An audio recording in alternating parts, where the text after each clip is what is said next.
Yes. Okay, good. It's recording. Perfect. All right. Welcome, everyone.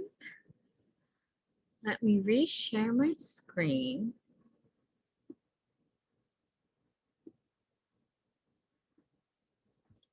Okay. Please give me a thumbs up if you see a rainbow on your screen. Awesome. Thank you. All right. We will go ahead and get started. So I am Miss Powell, and this is Miss Pedro, and we are both second grade teachers here at Katlyn Elementary School. So I've been a teacher since 2015, and fun fact, I've taught second, third, fourth, fifth, all in a row, and it's been awesome. I did it because I wanted to learn the different curriculum through the different grade levels. And then this is just a quote that I like to live by. I really think it's the teacher that makes the difference, and we have so much impact on our kiddos, and we just always want the best for them. All right, good morning, everyone. I'm Mrs. Pedro. I've been a teacher since 2008. I've taught out at Makaha Elementary, where I student taught, and then I transferred over to Katlyn Elementary in 2015. This year, I'm teaching second grade and grade 2. And I just want to share that I believe that teaching is a work of heart. I believe that we should step in and allow our students to be inspired. Okay. So I want to share that one way that I incorporate Choose Love into our classroom is by participating in an activity called Lifts and Nudges. A purpose of Lifts and Nudges is to allow students the opportunity to reflect. So I'm pretty sure we all do this when we go home at the end of the day. We just, I don't know, after we shower, take a bath, we're sitting there very calm, collected, and we're reflecting on the day. How did one behave? How did another person behave towards you? So with the reflection can also bring up an opportunity to strengthen communication. Our Lifts and Nudges activity is set for the end of the school day, where students will see each other last. And thank you. With the power of communication, what we'll do at the end of the day is that we'll all stand around in a circle, social distance. We'll stand in a circle. Every student has their own bracelet. And what they'll do is when called upon, they'll raise up their bracelet. I want to share something. I want to share a lift. I want to share a nudge. And when called upon, they'll go ahead and place the bracelet on. That'll be our speaker for that amount of time.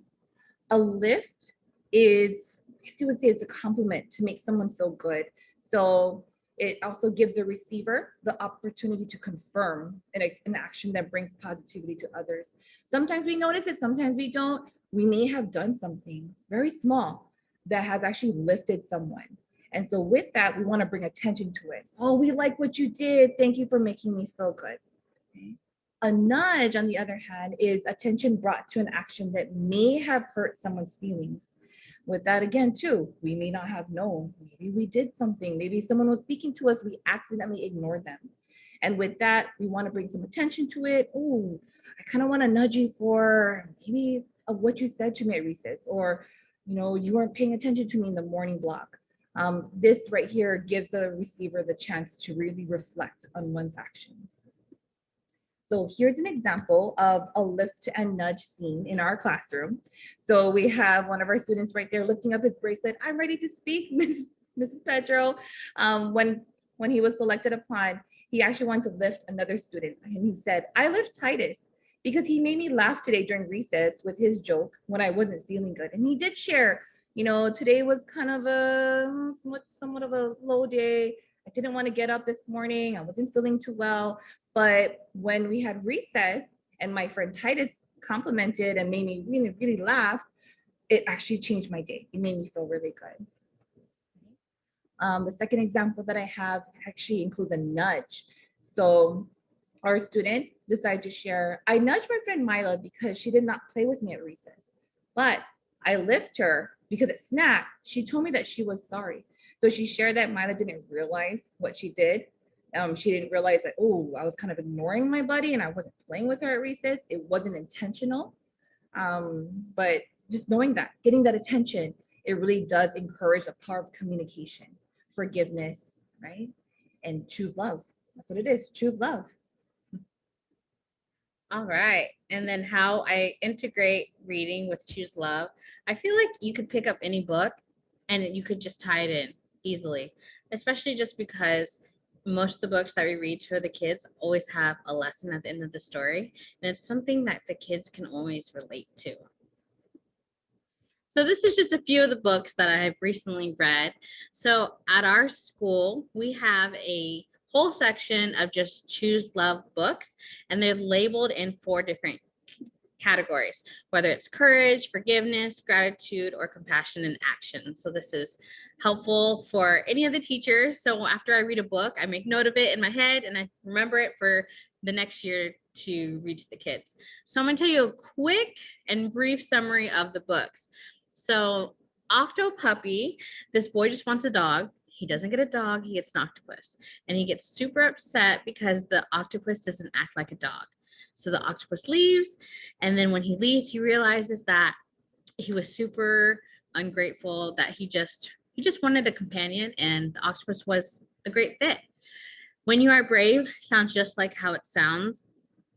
It talks about different ways in how you can just stand up, be bold for yourself. And then Strictly No Elephants. He has a pet elephant, and he is the only person on this block whose pet cannot go into this club. So he starts his own club where everyone and anyone can join, so no one feels left out. Thankful Frankie. At the end of the story, there's a bunch of sentence stems on how you can start and spark a conversation with the kids. And the kids can just go off and have your own partner discussion and talk about the different things that they're thankful for. And then every day in my class, I pick one student and we discuss, what are you thankful for? And the first one that they chose was family. So I asked, is everyone thankful for their family? And they all said yes. So we talk about why are we thankful for them? And it goes into a much deeper discussion. And then Jabari Jumps, a boy who keeps saying, I'm brave, I can go on the diving board, it's not scary. And then every day he doesn't jump off it. But one day he finally builds up enough courage to jump off. And then the Proudest Blue, she continues to go to school. She's becoming older, so she wears a hijab on her head, and she gets made fun of because she looks different from all the other students. And so she goes home crying to her mom, and mom's telling her it doesn't matter what the words people are saying; those are not your words. You need to take those words and take them out, push them out to the side, because that's not who you are. So that's a quick synopsis of the books. So I try my best to pick a book that I know the kids can relate to. So how can I connect my read alouds? So my kids know that I try to read three books a week per week. I don't do one every single day because sometimes life gets crazy, and I try to be consistent on the days. So I usually read one every Monday, Wednesday, and Friday. So that way, when the kids come to school, they already know this is my routine. So that's something they're looking forward to. And I think it's really important that the way that you read the books, you read it with expression, you get super excited, you ask the kids questions to keep them engaged, and then they're hooked and they're like, tell me more. So I think it really is just how we present the book. And then be consistent. I try my best to always keep my kids on a routine because I just noticed that they learn best that way. And then decide how you want your students to reflect. So I have different ways, whether it just be, tell me on a post-it note what you thought, write it down on a whiteboard, tell the person next to you what you got out of it. Just any way that they can just make that self-to-text connection is important. And then the students lead the discussion. So sometimes when a kid shares and you're thinking, wow, that is impactful, that is meaningful, let's go further. And then it just bounces off ideas. Have you ever felt this way? And you can just take it wherever you want. Let the students facilitate the learning. So this is one of the books that I recently read, and it's The Proudest Blue. Really great read if you have not read it. And so this is kind of what my kids took away from it.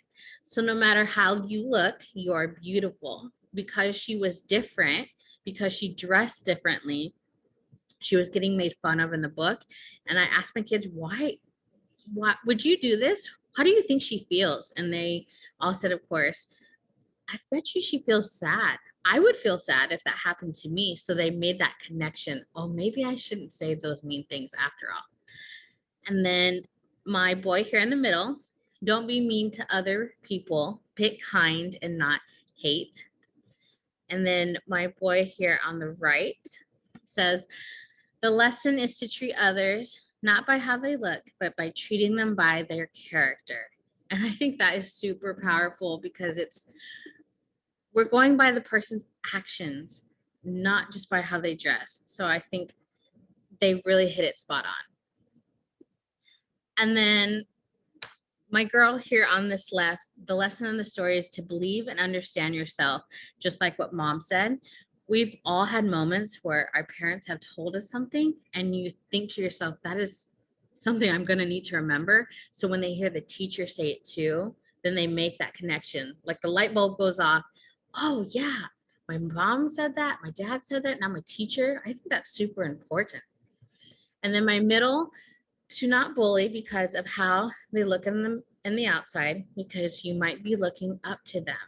So that may be your role model. You just never know how you might cross paths with someone later down the road. And then my girl here on the right, to be brave no matter what you wear. So this is kind of how I do most of my reading lessons. And it can just go where you want it to go. And so from here, we just talked about, what kind of person do you want to be?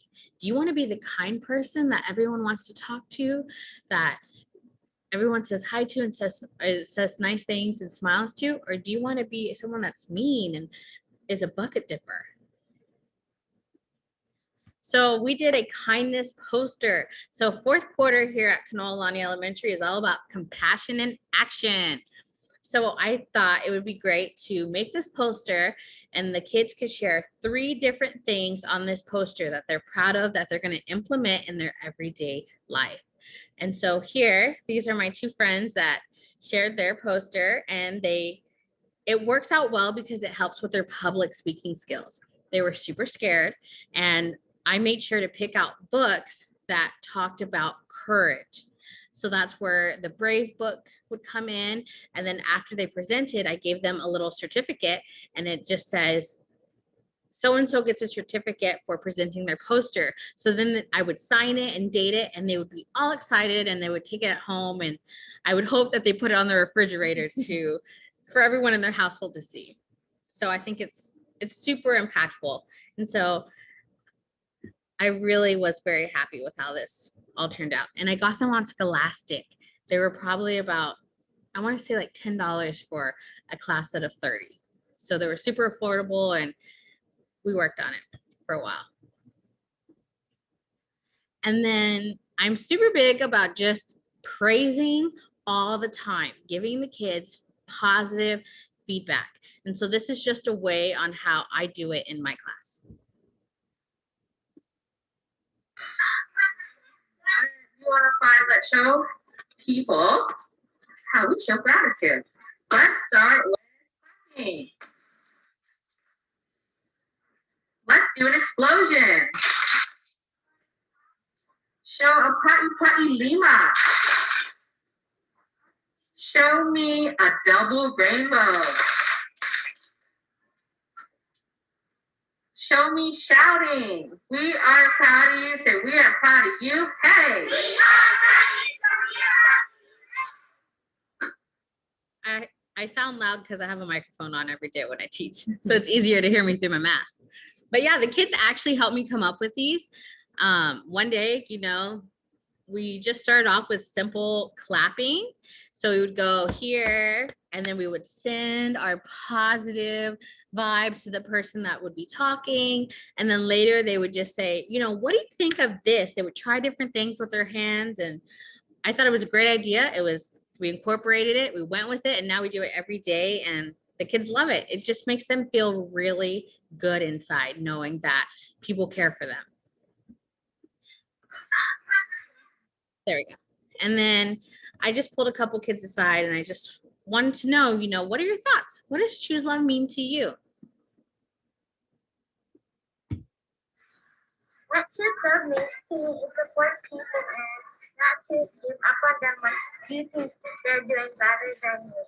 To also choose to support them if you're a friend of them. And what I also think to love means is to never give up on somebody that to just not be mean to anybody. What choose love means to me is always be kind and kind people will treat you back. And always be a good influencer and be kind person so they can always be a kind person to everybody. What choose love means to me is if you choose love, then other people will care about you if you choose love to them. And then, What choose love means sorry, to go to the next one. So we created this in class. We are better together. And it's super awesome because each kid got a different part of our poster. I think there's about 30 pages of it. And so they were super excited to just collaborate and build this together. And I have a friend in my class that is in a wheelchair. So this was probably their favorite part in the whole poster, knowing that we were able to include everyone and however they look into our big classroom collage. And that is everything. Does anyone have any questions?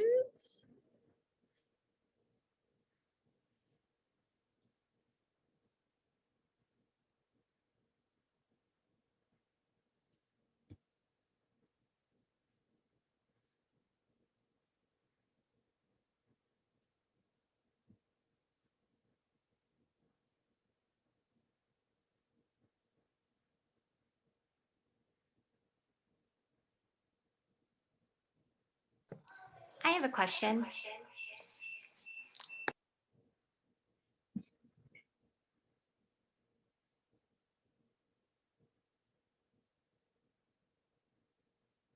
Sorry. You're good. I was wondering, when you first were implementing Choose Love, was it difficult? I would say that in order for you to buy in, you have to believe it in yourself. And I think when we first started, it was kind of like a task that you kind of just had to go through the motions. But then after, doing the lessons and you started kind of to see the kids change, I think that's where it kind of wanted to go deeper. And it's so great because we have an awesome admin team that shows us love all the time. They're always checking in on us, and collectively as a whole squat Kanolani, we do it 100%. Even at our grade level meetings, Jane is our GLC. She does a great job telling us that we're doing a good job, so we feel love.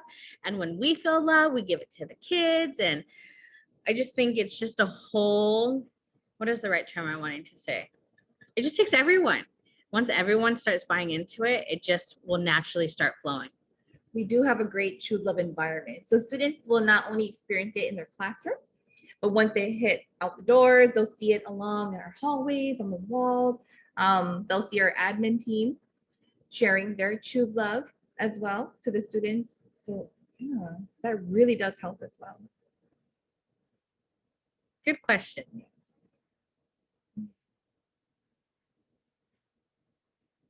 How do you get everyone to buy in? I really think it starts with your administration. We're grateful. We have Stacy Kunihisa. She is a ball of energy and she just goes with it. And we're right by her side. She's our captain and we're on the boat and we're like, yeah, well, tell us what you need and we got you. And I think because of that, we're able to continue to move forward. And she does a lot of community building with the teachers. So I think that's another thing that where we start off.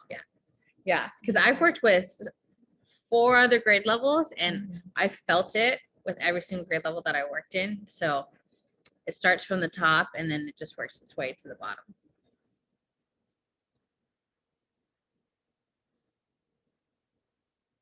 Good question, Maria.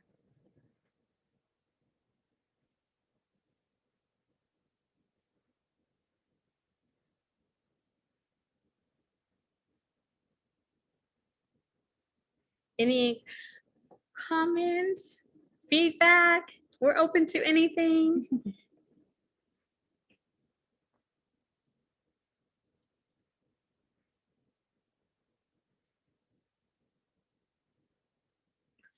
Ooh, you know, after I read Octopuppy, my kids asked me to read it the next day over and over and over again.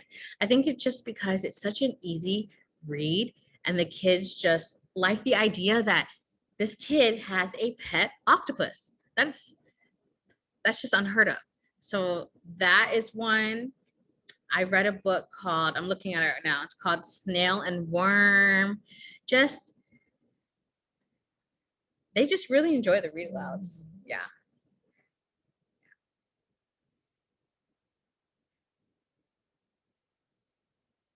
Have you gotten any parent feedback? Yes, I have.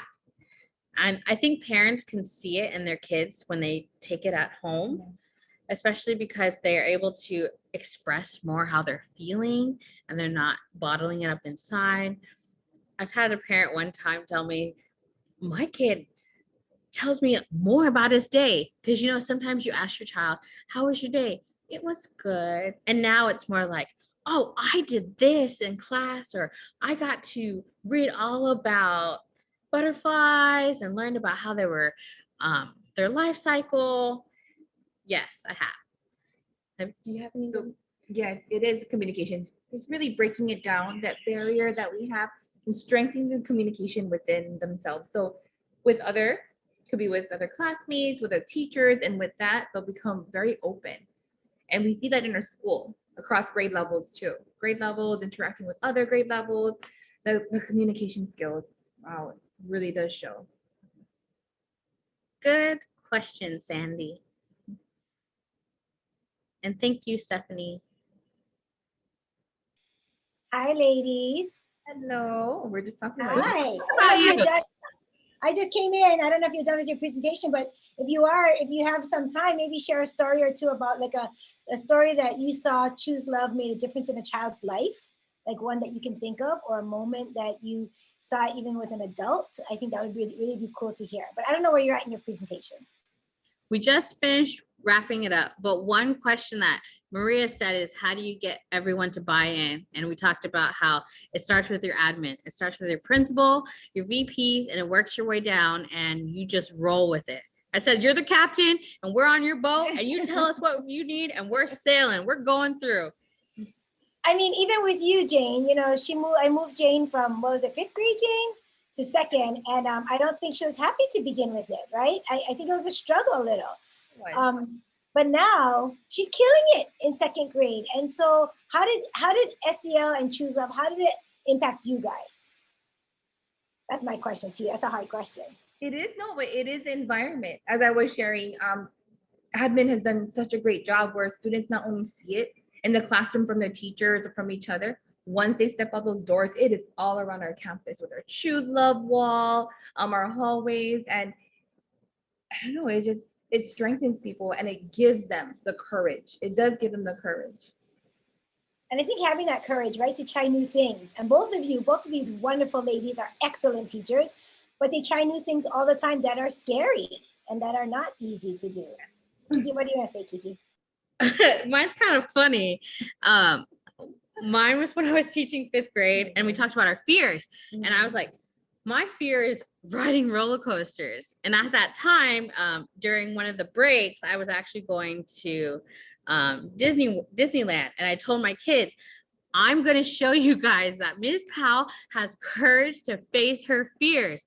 So I rode on a roller coaster and I brought the picture back and my kids were like, what? She got on a roller coaster? It was so funny. And so I was like telling them, I was like, I did this for you guys. I was like shaking and I did it for you. And then the next day they're like, I was so scared to I forget, what did they do? They just did things that they were more fearful of, and they built the courage to go try something new. So I was able to inspire them by conquering my worst fear, and it just started to ricochet. And I want to say it doesn't start with admin, guys. It doesn't. Honestly, it starts with you as an individual. It starts with the teachers, because I can't do it by myself. Even if I stand here and rah, there's 55 teachers. I mean, it's got to come from you. And the reason our school, I think, is shifting and has shifted is because of every single person being willing to be vulnerable and stepping out of their protected shell, right? Because as a teacher, you come, you put your mask on, and we've gone through a lot. I mean, all of us, especially this year. So it starts with you guys, not admin, really, honestly. I have teachers saying, how do I work with my administrator? I said, change yourself first, and it'll come. Carol, leave it alone. So I'm going to say something. I know that admin has a lot to do with getting it started. How do you change the mindset? I was hoping Stacy would still be with us. How do you change the mindset of, teachers who who may look at this and say that's childish, it's not educational, I'm not going there. How do you help to change that mindset? The way that when I got here, you saw the scores, right? You guys all saw the data earlier, but when I got here, I started the philosophy, the fish philosophy. So it has to start with your philosophy at your school, whatever it may be. You choose 2 or 3 things and you go with it. So ours is choose your attitude, make their day, which is our bucket filling, campaign. Be there and play. And we play a lot at Katlyn. And so it's a foundation of who we are, right? So every year during transfer time, I tell everyone, right, teachers, I say, if this isn't the school for you, transfer out, please. And I'm not going to be mad. I'm not going to hold it against you. And then, and I hold everyone accountable. So if there are things that are not going well, I'm going to follow up. And that's probably the hardest part, right? But I think it's having a shared philosophy, and that comes from, you're right, that comes from administration. What is your philosophy? And then it's everyone choosing your school you're at. That's a good point. Choose your school you're at. If you're not happy, leave or make a difference. But don't do the same thing year after year and expect it to change. I love that. If it's wrong, you might be part of the problem. Thank you for sharing that. That is wonderful. Very powerful. Thank you. All right, well, good job, Kiki and Jane. I'm going to head out. You guys can answer more questions. Thank you, ladies.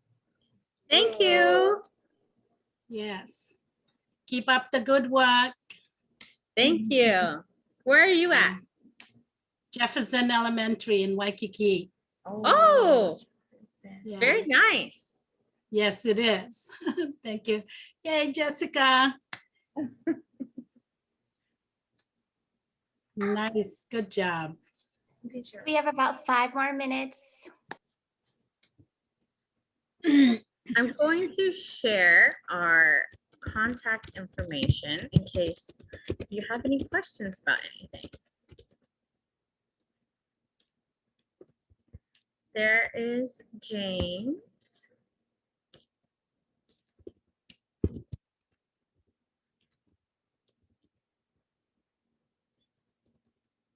And here is mine.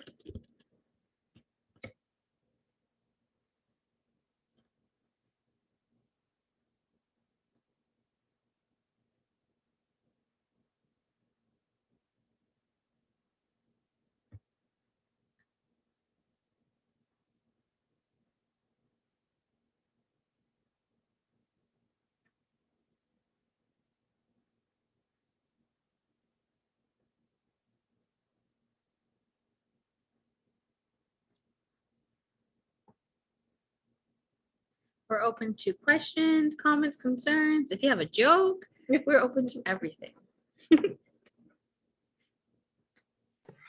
What was your first lesson that you did for Choose Love? Ooh.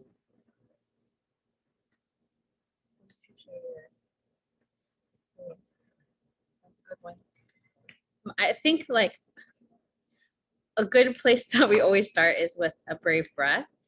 Just practicing knowing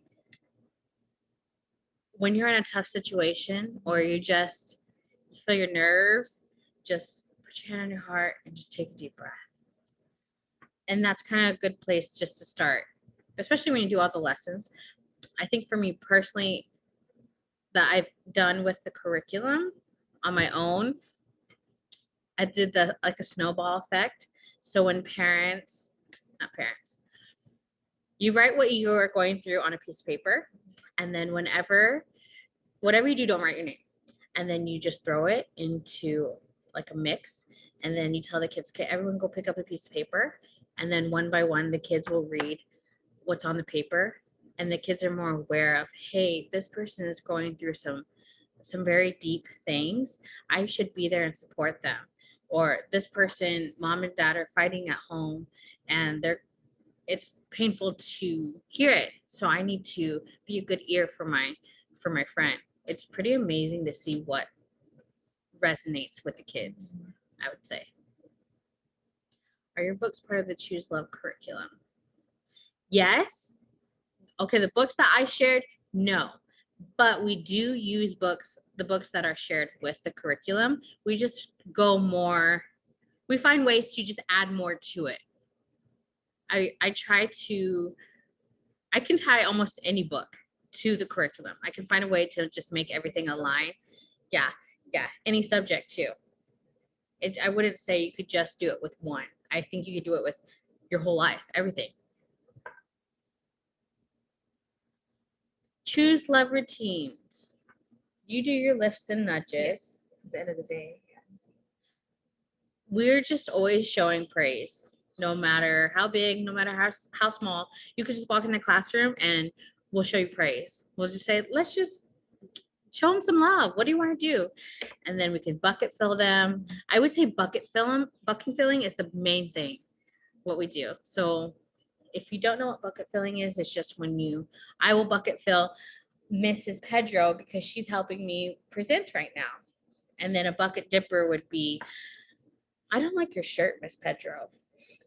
And so we do that as a whole here at school, and we do it in our meetings. We do it at our grade level meetings. We do it with our faculty meetings. So we hear it all the time, just positive things positive things all the time coming out of our mouths.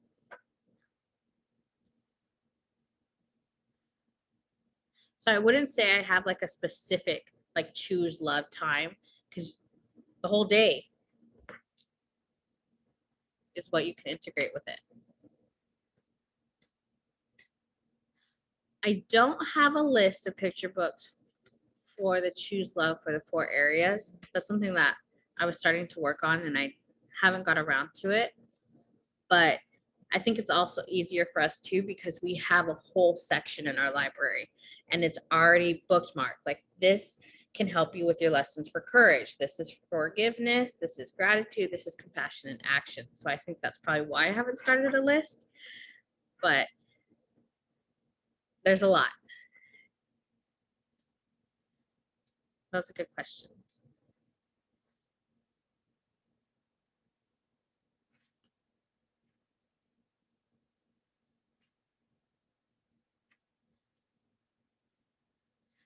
Okay, I'm gonna go ahead and stop recording.